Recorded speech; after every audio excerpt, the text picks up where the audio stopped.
কান্নায় ভেঙে পড়েন স্কালোনি। তবে কি শেষ হয়ে যাচ্ছে আর্জেন্টিনার সোনালী অধ্যায়? ফাইনালের পর সংবাদ সম্মেলনে এসে আবেগ ধরে রাখতে পারেননি বিশ্বকাপ জয়ী এই কোচ। কথা বলতে বলতেই কেঁদে ফেললেন। তারপরই দিলেন এমন এক বার্তা যা নড়ে চড়ে বসতে বাধ্য করেছে পুরো আর্জেন্টিনাকে। আমার ভাবার সময় দরকার। জানি না এর চেয়ে বড় কিছু আমি আর করতে পারবো কিনা। ডিসেম্বর পর্যন্ত চুক্তি আছে, তারপর সভাপতির সঙ্গে বসে সিদ্ধান্ত নেব। এই একটি বক্তব্যেই যেন তৈরি হয়েছে হাজারো প্রশ্ন। তাহলে কি সত্যিই বিদায়ের পথে স্কালোনি? আর্জেন্টাইন এই কোচের কণ্ঠে ছিল হতাশা, আবার ছিল গর্ব। এই দলের মতো আরেকটি দল গড়া খুব কঠিন। আমার সবকিছু নতুন করে শুরু করতে হবে, সেটাই সবচেয়ে বেশি কষ্ট দিচ্ছে।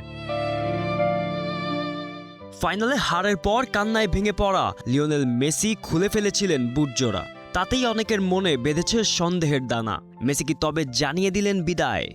আমার সাথে মেসির এই বিষয়ে এখনো কথা হয়নি। আমার এই বিশ্বকাপের পারফরমেন্স নিয়ে গভীরভাবে ভাবতে হবে, তারপর আমি সভাপতির সাথে বসবো।